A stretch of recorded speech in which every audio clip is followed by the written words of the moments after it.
ยามหังสัมมาสัมพุทธังภะคะวันตังสรณังคัจโตอิมินาสการะนะอังพุทธังอภิปุชฌามิยังสวากขาภะคะวะตาธัมมังสรณังคัจโตอิมินาสการะอังธัมมังอภิปุชฌามิยามหังสุปฏิปันนังสังฆังสรณังคัจโตอิมินาสการะอังสังฆังอภิปุ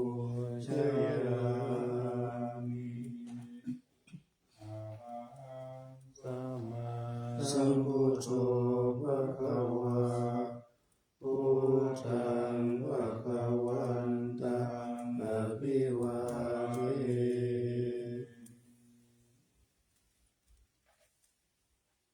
ภวะคะโตภะคะวะตาธัมโมธัมมังนัมมัสสามิสุปฏิปันโนภะคะวะโตสาวกสังโฆสังฆังนะมา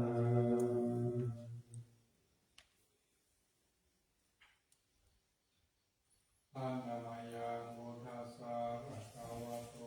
พุทธะอะนะมะกะลังโลมัสสินะโมตัสสะภะคะวะโตอะระหะโตสัมมาสัมพุทธัสสะนะโมตัสสะภะคะวะโตอะระหะโตสัมมาสัมพุทธัสสะนะโมตัสสะภะคะวะโตอะระหะโต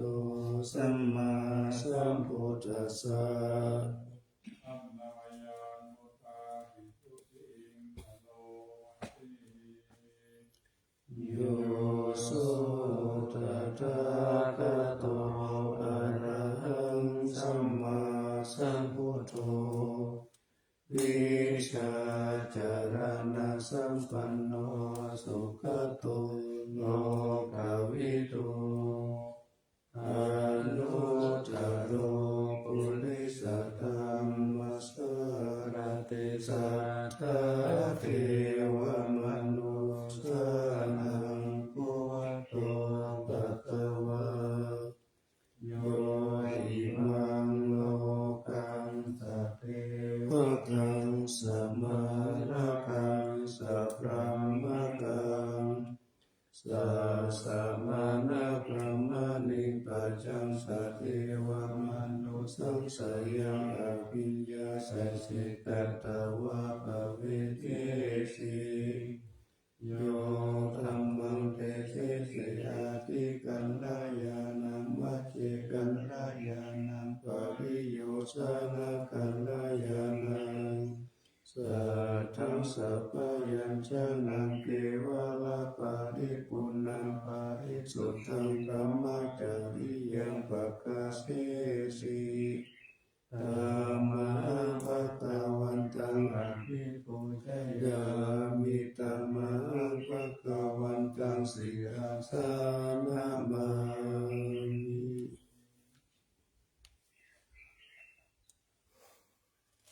อันนวยังธรรมานิทุติ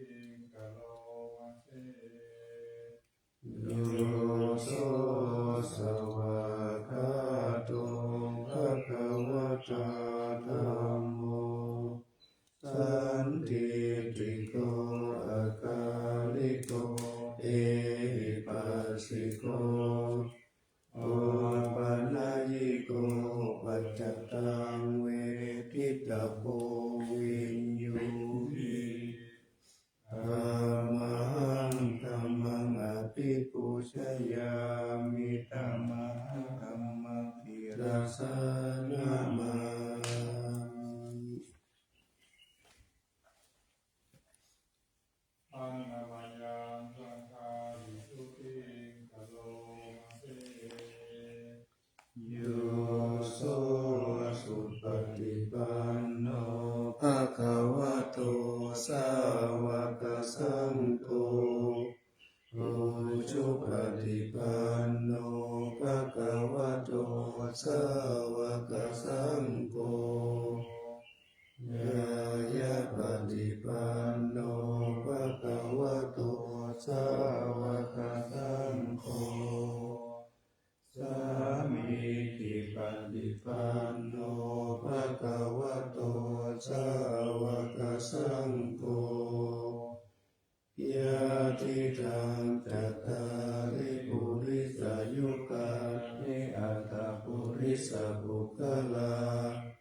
เอสะภะคะวะโตสาวกสังโฆ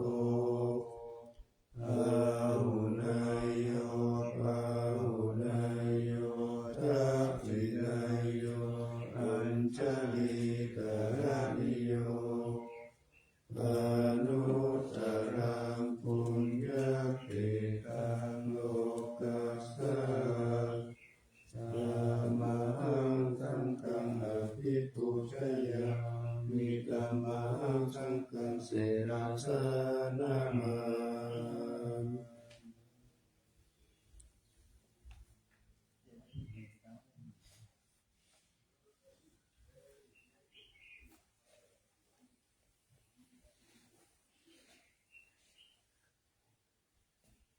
อันนวยังวัฒนะตยาปนามะคาทังโยเสวะสังเวคาปริกิตนะปารัญจาภนามาเส อุตโตสุสุโตกรุณามหันโวโยทันตสุทัพพรายานาโนจโนโล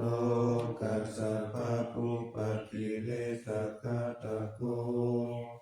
วันธามิพุทธังอามาตะเรนะตังธัมโมปฏิโกวิยกัสสะสะตุโนโยมะคะปะกะมะตะเปทะปินะโกโลกุตตะโรโยจัตตะทะทิปะโนวันธามิธัมมังอามาตะเรนะตังสังโฆสุขิตาปยาปิกิตาสัญญิโตโยทิตาสันโตสุขตานุโมทะโกโลละปะหิโนอริโยสุเมธาโสวันธามิ สังฆังอาหามาเตเรนะตังอิเทวะเมกันตาปิปุจนายกังวัตถุตายังวันตายตาปิสังฆตังบุญญามายายามะมัสสะอุปัฏฐวาม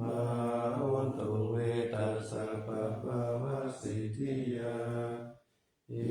ทัตถะคาโตโลเกรุปันโนอะระหังสัมมาสัมพุทโธ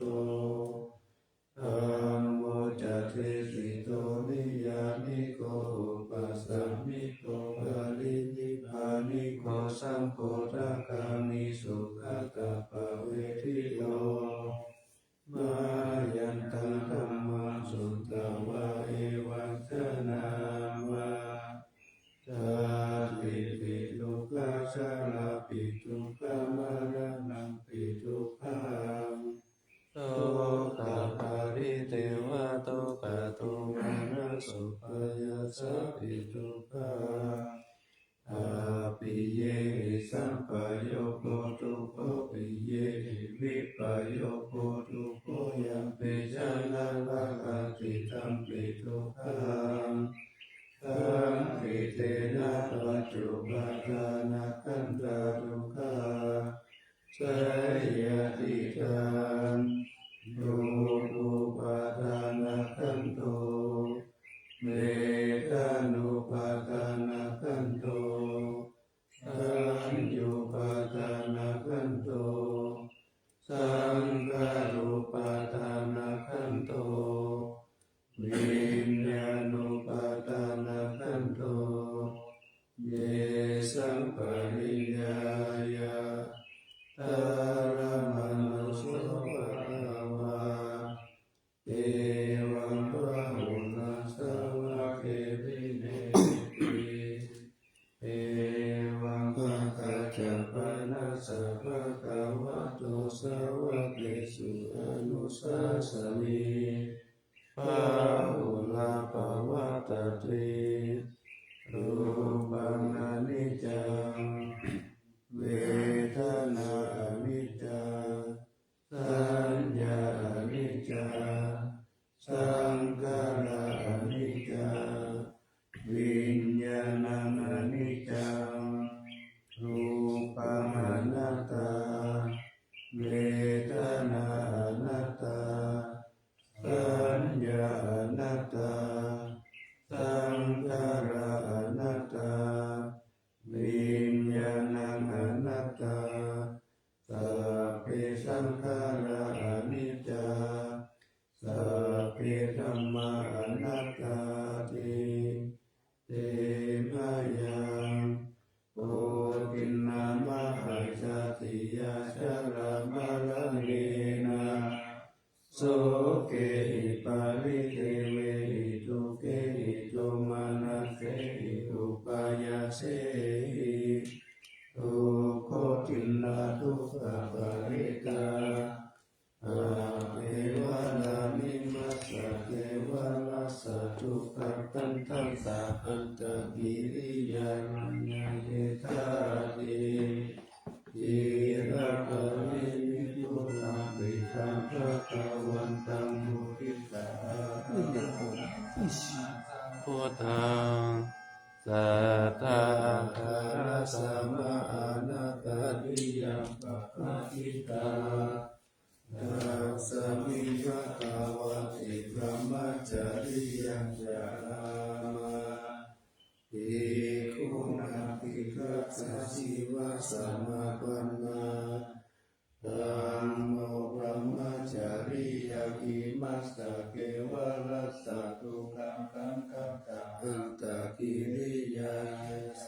วัตถะโม อันนามยังสังฆมิกาปัตตะเวทนาอาหารนามาสี อาเดสังขโยนิโสติวาปะริเสวามิยาวะเทวะสิตัสสะปะริกตายาปุณสัพพะ ฏิฆตายาตังสามะกัสสาวะตะตะปะสิริสัมปะสัมปัสสะนังปฏิฆตายายาวะเทวะหิริโกปินะปฏิฆตานัตถาปฏิสังขายโยนิโสปินทปะตังปฏิเสวามิเนวะทวายนะมัทธายนะมันตนายนะวิปุสนายายาวะเทวะอิมัสสะกายสัตติติยายาปนายาวินิสุปารติยาพระมจาริยานุกายาเยติปุรานันจเวทนังปฏิหังคามินาวันจเวทนังนาอุปาเทสามิยาตระจะมิภวิสติอนาวัจจะจะปะสุวิหารจาติอาติสังขายโยนิโสสินาสนังปฏิเสวามิยาวะเทวะสิตัสสะปฏิฆตายาอุนัสสะปฏิฆตายาดังสัมมากัสสวะตะกัปปะสิริสัมปะสัมปัสสะนังปฏิฆตายายาวะเทวะอุปปาริสยาวิโนทนาปฏิสัลลานามัทธังอาดิสังขายโยนิโสปิลานะปัจจยปิสัสสะปาริฆานังปฏิเทวามิยาวะเทวะสุปันนานังวยาปฏิกานังเวทนานังปฏิฆาตายาอาภายาปัจจปารมัตตายาติอันนมัยยังปฏิฆานาคาทันตุนามัสสิยาเทวตาสันติวิหารวาสินีโตเปกะเรปุถิกะเรกะอิกะอิตาธรรมตานินาภวันตุปุชิตาโตติงกรุณเตทวิหารมันตะเรเทระจามัจจนาวกาจภิกขโวสา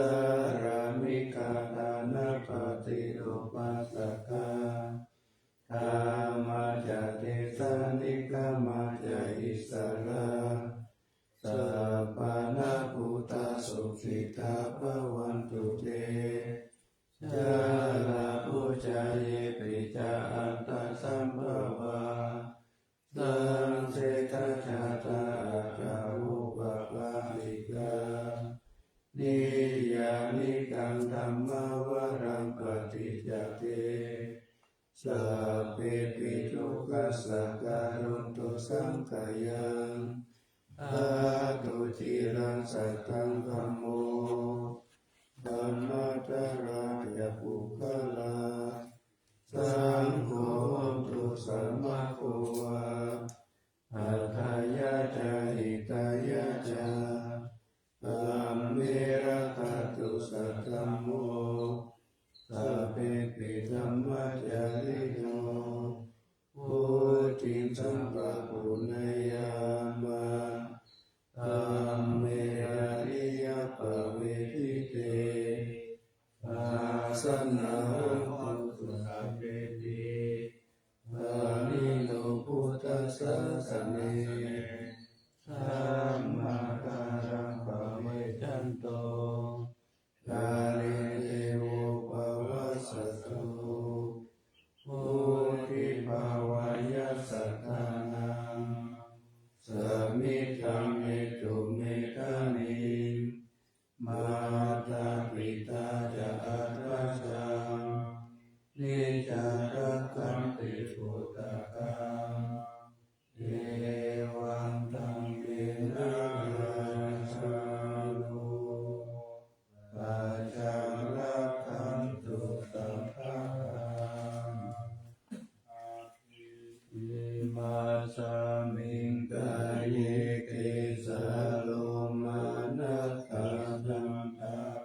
โจมังสังนาหาโรอาทิอาทิมิจังวะกังอาทายังยะตานังกิโลมะกังเปหะกังปะปะสังอันตังอันตะกุนังอุทาริยังกาลิสังภิตังสิมังโมโปโลหิตังเสโตเมโตโสวะสะเกโลสิงคานิกาลเสกามุตังมัตตะเกมะตารุงกันติทาวะติสักการังอายังอัตตาภาโวอานิจจังทุกขังอนัตตาอาสุจิอาสุปังอิมังกัมมาฐานาโพธาภาโวติอาจิรังวัตายังกายโยปัฏฐวิอาทิเสสติสุตโตอาปิตาเวญาโนนิรัตถังวัตตาลิงคารังปัฏฐวิธาตุอาโปธาตุเตโชธาตุวาโยธาตุโลภะขันโตเวทนาขันโตสัญญาขันโตสังขารขันโตวิญญาณขันโตปัจจขันธาอาชาตาปะหิตาสังขารานิจจทุกขอนัตตาวิปริณามธรรมาอนิจจวัฏฏสังขาราอุปาทวายธรรมิโนอุปชิตวานิโรชันติเตสัมมุปัสสโมโสโกนามารุปังอนิจจังกายเกนะนิจจังวัฏฏานิพพานานามารุปังทุกขังกายเกนะสุขังวัฏฏานิพพานานามารุปังอนัตตาอาสังกัตเตนะสารังวัฏฏานิพพานานามารุปังอนิจจังนามารุปังทุกขังนามารุปังอนัตตานิจังวัฏฏานิพพานังสุขังวัฏฏานิพพานังสารังวัฏฏานิพพานังนิพพานังปรมังสุขังจานันตาอานาปานาสติอิทานันตาภิกขุอารัญญคัตโตวารุกามูลคัตโตวาสุญญากาลคัตโตวานิสิตติปัลลังกังอภิชิตวาอุชุมกายังปานิทายะปาริโมกขันสติโมปะทะเพตวาโสสัตโตวาสัสสติสัตโตวาสัสสติภิคังวาอาสัสสันโตติกังอาสัสสามิติปัจจานาติภิคังวาปัสสะสันโตติกังปัสสะสามิติปัจจานาติรัสสังวาอาสัสสันโตรัสสังรัสสะสามิติปัจจานาติรัสสังวาปัสสะสันโตรัสสังปัสสะสามิติปัจจานาติสัพพกายปฏิสังเวทิอัสส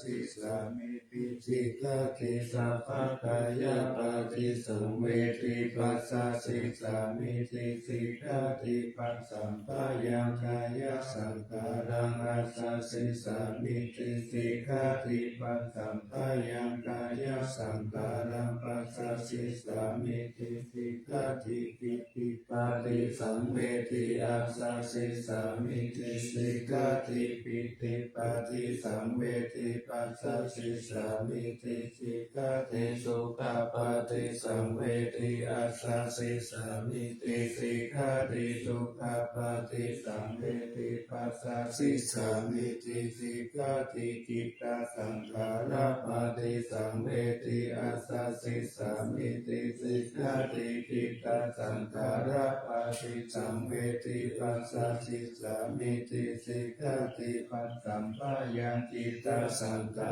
รังอัสสสิสามิติสิกขิปัสสัมปะยังจิตตสังขารังปัสสสิสามิติสิกขิจิตตปฏิสังเวทิอัสส สิสามิติสิกาติกิตตปฏิสังเวทิปัสสะสิสามิติสิกาติอาภิปาโมทายังจิตังอาสัสสิสามิติสิกาติอาภิปาโมทายังจิตังปัสสะสิสามิติสิกาติธัมมาทาหังจิตังอาสัสสิสามิติสิกาติธัมมาทาหังจิตังปัสสะสิสามิติสิกาติวิโมจายังจิตังอาสัสสิสามิติสิกาติวิโมจายังจิตังปัสสะสิสามิติสิกาติอนิจจานุปัสสิอาสัสสิสามิติสิกาติอนิจจานุปัสสิปัสสะสิสามิติสิกาติวิราคานุปัสสิอาสัสสิสามิติสิกาติวิราคานุปัสสิปัสสะสิสามิติสิกาตินิโรธานุปัสสิอาสัสสิสามิติสิกาตินิโรธานุปัสสิปัสสะสิสามิติสิกาติปฏินิสสกานุปัสสิอาสัสสิสามิติสิกาติปฏินิสสกานุปัสสิปัสสะสิสามิติสิกาติอายังมุจจตานันตาอานาปานาสติ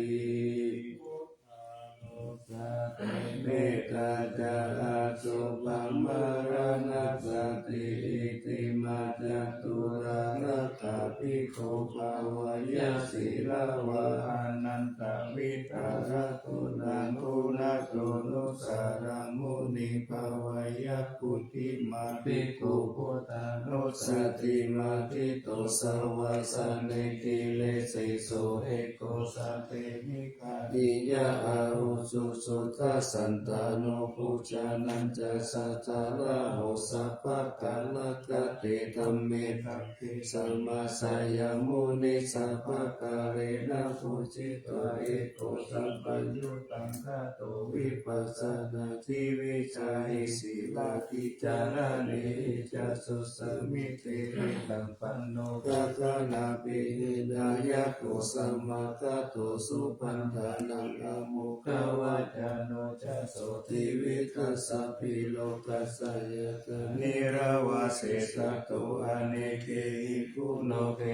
สัพพะสันตุตะโมอะโหอเนเกหิโอปะเยหินารัตเมฆะเมหิจาเอโกสัพพะสัโลกัสสะสัพพะอัตถานุสัสสะโกภะคยะอิสริยตินังกุณานังปาราโมนิสิปัญญายะสัสสะภะคัมเมสุการุณาสัพพะสันตุสุอัตตานังปารัตานังสัพพิกาทุนาจิติกาตายายะปารามิจิตวะปัญญายะตานามุตตาริอุตตาริสัพพะคัมเมสุขายายันเยจะอุตตาริทิสัมมาโนปิตาวะสัพพุปะกายโยอาชินตายโยอาสาลารายันติธัมมกายกตาวะกติพุทธานุสติภาวนาอัตตุปมายะสัมภิสังสัทธานาสุขกามะตัมปะสิตวะกามะโต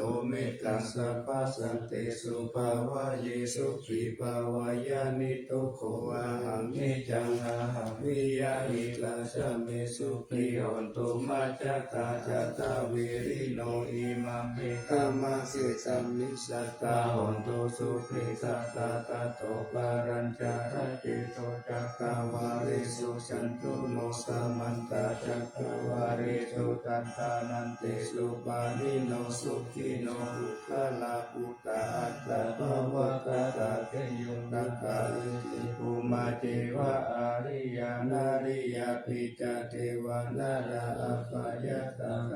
ทิสัสโสจติเมตตานุสติภาวนาอาวิญญาณโสภานิปังสวิญญาณสุปังอิมังกายังอโสภะตัวภาสังอสุปังภาวะเยยติวันนาสันตานาคันเต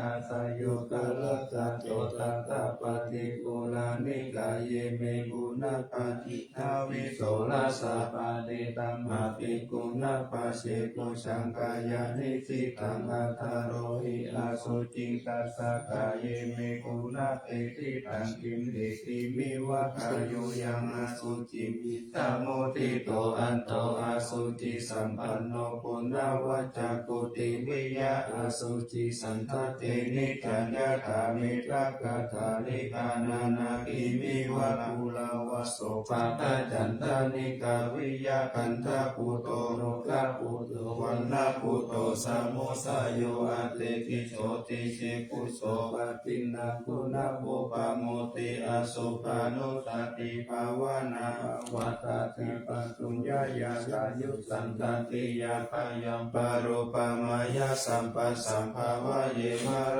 ณสติมหาสัมปติสัมปัตตยัตถาสัตตมาตาอิทัตตาอาหัมมาริสามิมารณมะมะเหสติโอปัติยาสะเหเวตมารณังอาคาตังสัตตมารณทายาโอปัสสังวัตโกวิยะเอกติอิสกังหานิวัตตังสัตตังสัมปันนุสัตตังชีวิตังอุทายานังสุริโยวิยะตาวะเตวิชุนาภูระรังสาวัญจาราจิปาริกายังตาตาโกวาริปุตตัสสะสัพพะตาปิหาวาริโยสุญญาสันตามาหุจิติปุติปุเตจินาทาวายังคันเตติมารนังกิปังกตุมาติสะเกกัตถังจายนังเวกัญญาภาหิราชันตุปัทวามารามุรานามิสามิมารามาโนอนุขานันเตมารานานุส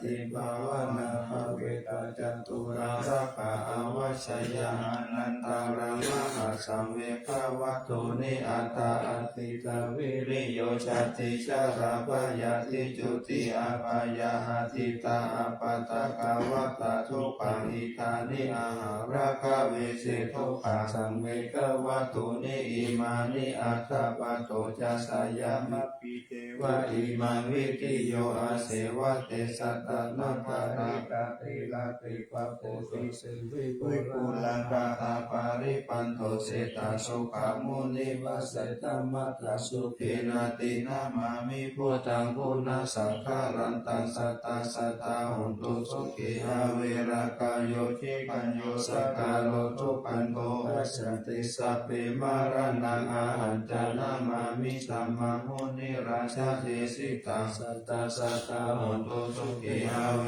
รากายโยชิกัญโยสกาโลทุปันโตอัสสันติสัพเพมารานังอาหันจานามามิสังฆมุนิราชสาวกังสัตตาสัตตาหุนตุสุขิหาเวรากายโยชิกัญโยสกาโลทุปันโตอัสสันติสัพเพมารานังอาหันจานิติมาจตุราราขานิพิตา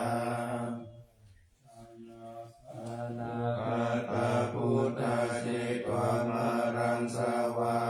นันจักตุสัจจมาตาราสังเยหิวิสุนาราสาปะตังหังการาตโยพุทธาอัฏฐวิสตินายะคาสัพเพปสิทิสามัยหัมมัทธเกเตมุนิสาราสิเสปฏิทิโตมัยหังพุทโธธัมโมตเวโนจันโนสังโฆปฏิทิโตมัยหังอุเรสัมภคุณาคาโรอัตเยเมอนุรุตโตสาริปุตโตจัตถคิเนอุนตัญโยปิติภาคสามิโมคคาลาโนจาวามะเกตคิเนสาวะเนมัยหังอันสุงานันตาราโอลากัสสะโพชามหานาโมโอปัสโสวามะโสตเกเกสันเตปิติภาคสามิสุริโยวะปะปังการุนิสิโนสิริสัมปันโนโสภิโตมุนิภูคาโว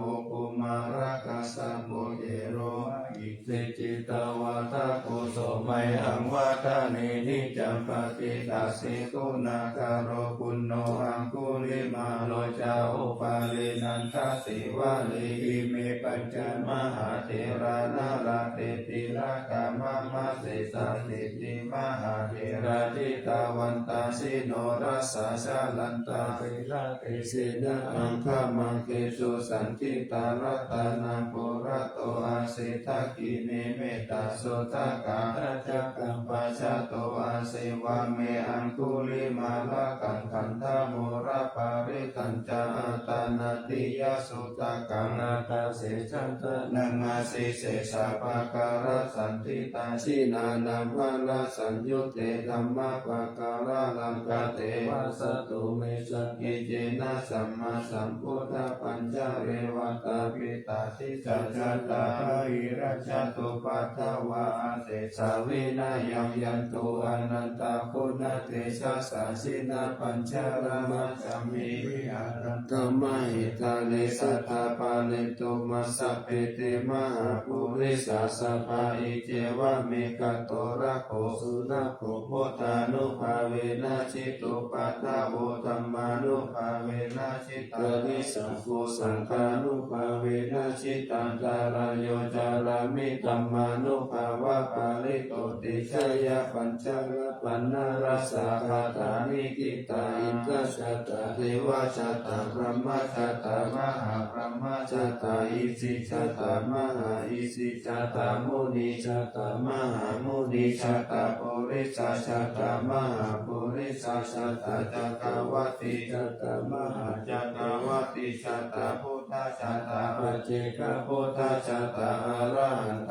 ชาตาสัพพสิทธิวิชาตารนังชาตาสัพพโลกาจาริยานังชาตาสัพพโลกาธิปติยานังชาตาเอเตนะสัจจวัจเจนะตุยหาสุวัตเตโหตุตุยหาสวหายานะโมพุทธัสสะนะโมธัมมัสสะนะโมสังฆัสสะสยะติธรรมโมโรรุสายา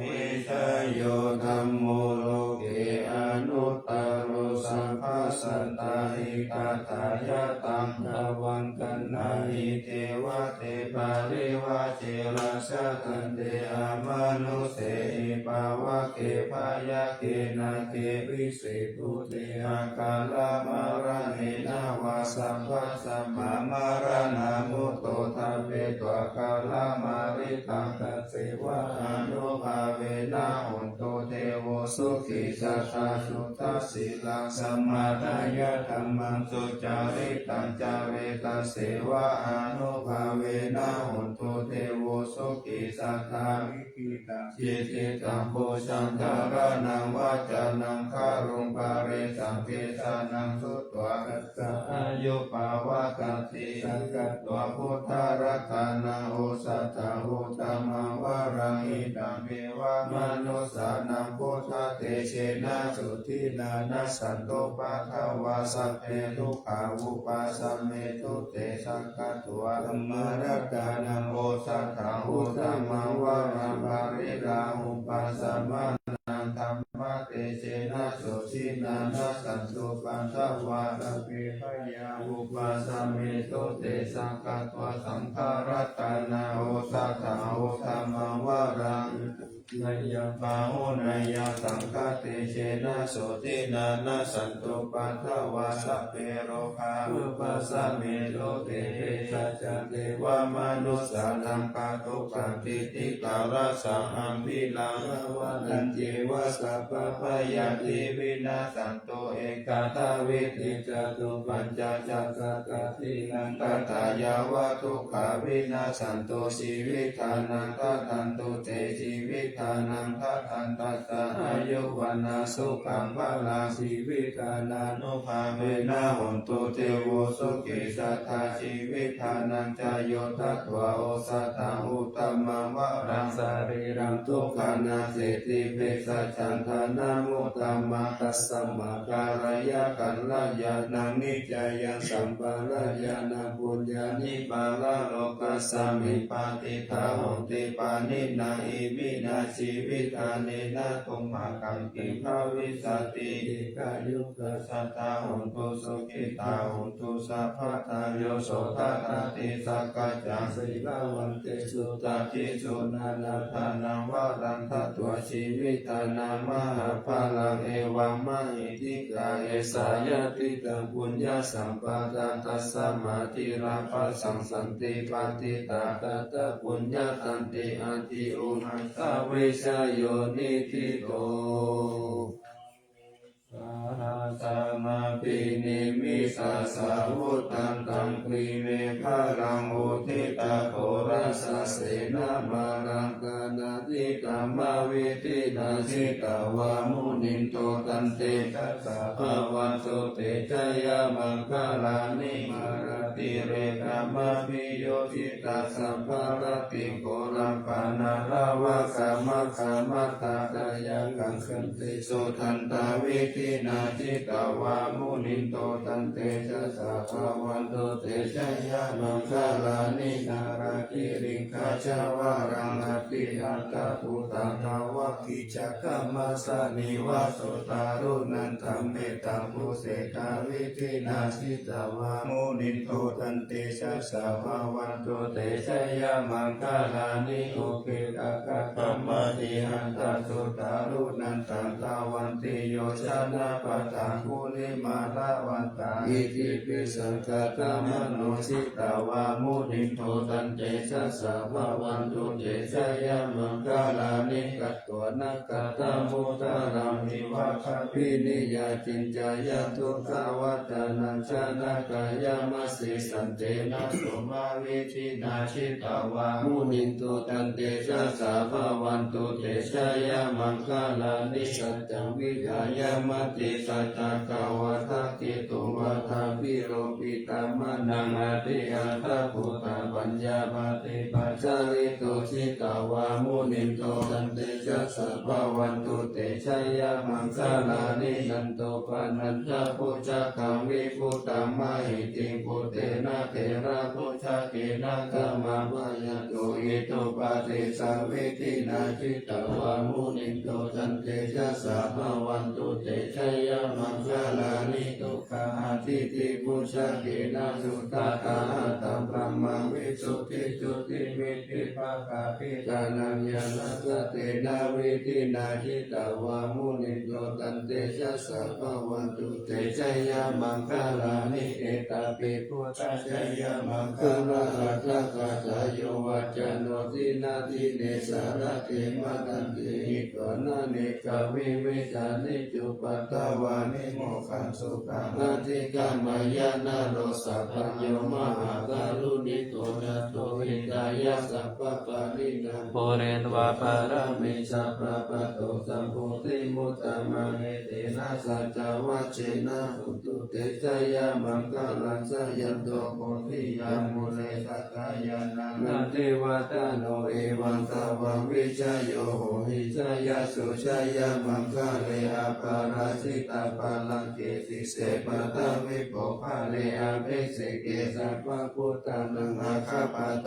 ปะโมทัตติสุนัขตาสุมังคลังสุปะมะกะโสโหติตังทุปะโนสุโมโหโตจัสสุยิกัมพระมัจจาริสุปัฏฐกินังกายกัมมังวาจากัมมังปัฏฐกินังปัฏฐกินังมโนกัมมังปณิจิเตปัฏฐกินังปัฏฐกินังนิกัตวาระปันตติปัฏฐกิเน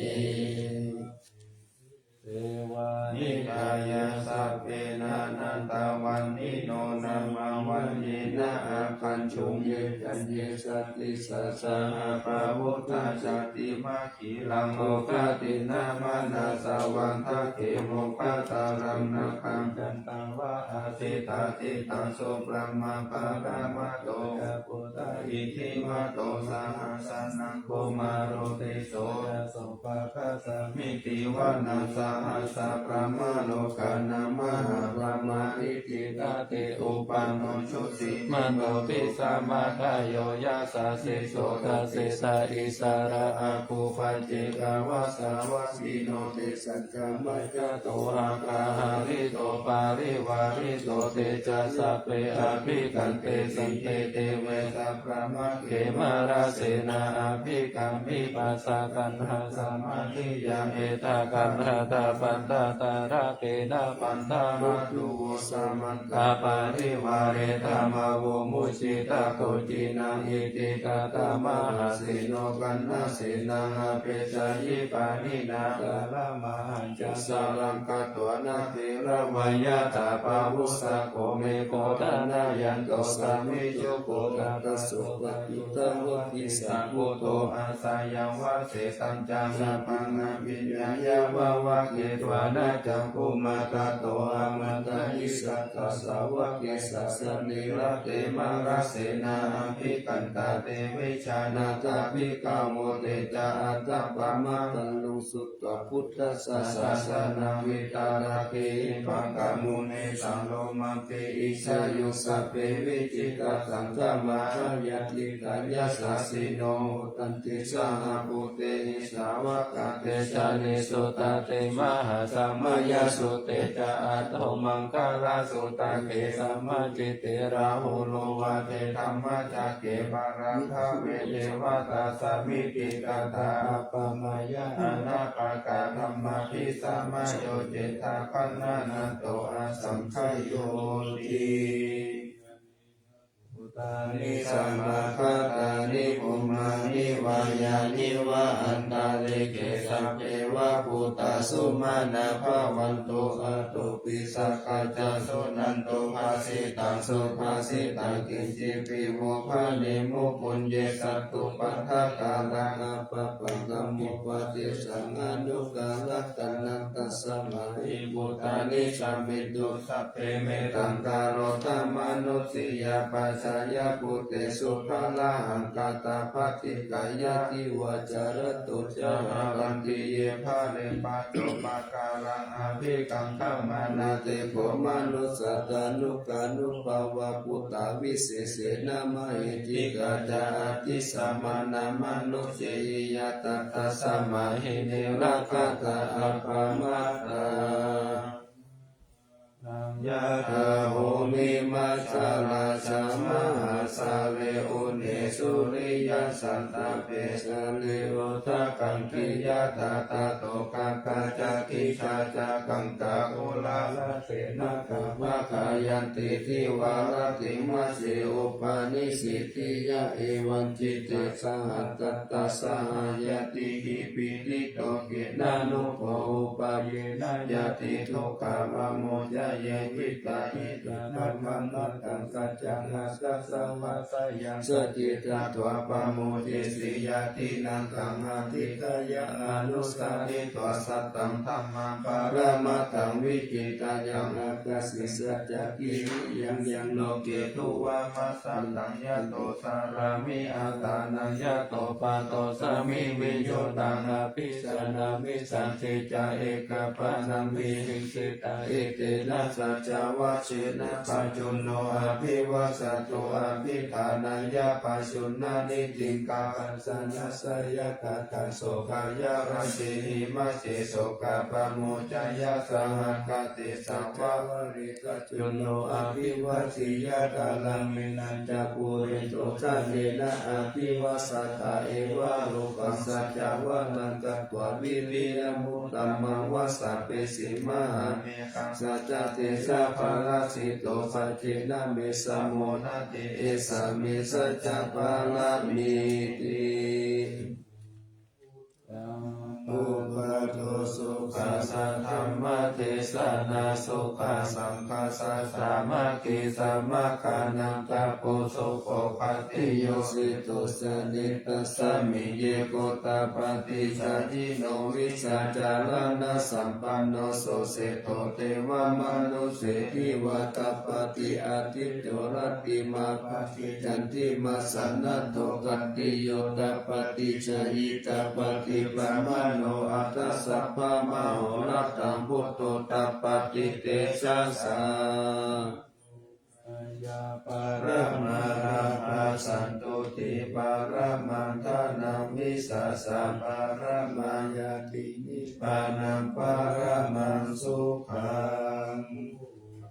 โลกาปิสังฆาโตธัมมานังวิจายโยตถาวิริยัมปิติปัสสันติภูชังกาจัตตาคาปะเรสัมมาตุเปกะภูชังกาตปิติสัพพะทัสสินามุนีนาสัมมาตากาตาภวิกาภวุริกาตาสังวัตตันติอาภิญญายานิพพานายาจาโพธิยาเอเตนะสัจจวัชชินาโสติเตโหตุสัพพะตาเอกสัมมิตามะเยนะโทโมกขลานันจักกัสสะปังกิลานิทุกิเตติสวะโพสังเกสัตเตตายเตจัตตังอาภินันติสวะโรกามุจิงสุตังคะเนเอเตนะสัจจวัชชินาโสติเตโหตุสัพพะตาเอกตาธัมมาราชาเตเกลัญเยนะปิปิเรโตจุตเตเรนะตัญเยวะภานาเปตวนาสัตตารังสมุทิตวะจะอาปาตาธัมมาวุตตาสิทานะโส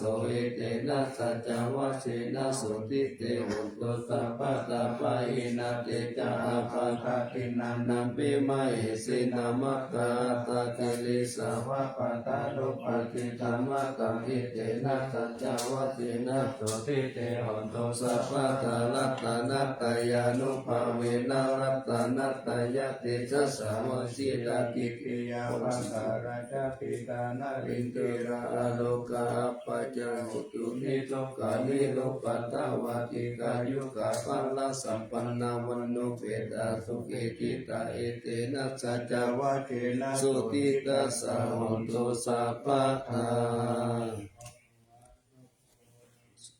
อโรกาวินิโมตุสัพพะสันตาภวสิโตสัพพะเวรามติกันโตยะถาธิโกชนิพุตโต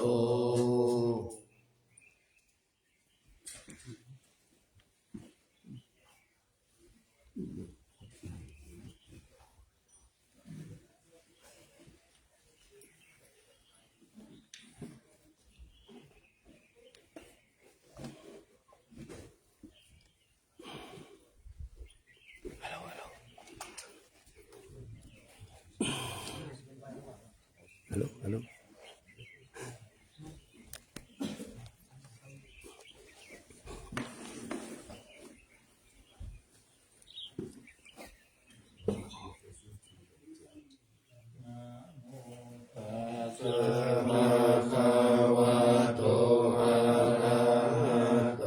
สัมมาสัมพุทธัสสะนะโมตัสสะภะคะวะโตอะระหะโตสัมมาสัมพุทธัสสะนะโมตัสสะภะคะวะโตอะระหะโตสัมมาสัมพุทธัสสะ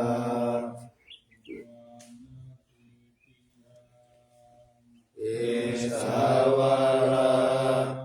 มัจจาโลกังวารัญญาธาตุสุเทวานามะกังนาราเทเวหิสัพพะปุชิตังอาหังวันทามิสัพพะทาปัญญาวาอาสามิเยวะจันทิมาอิวะทารายังอิตากะกะเยสาสนานิยานิเกติโมฆะปัตตมวารังอาปายานิวารนังอะระหังสังฆโสปานังปัฏฐามังอุปัชฌังทาเตถวาปัฏฐชิวารังยังยังชาตังสังฆมัชฌิพุชฌาสว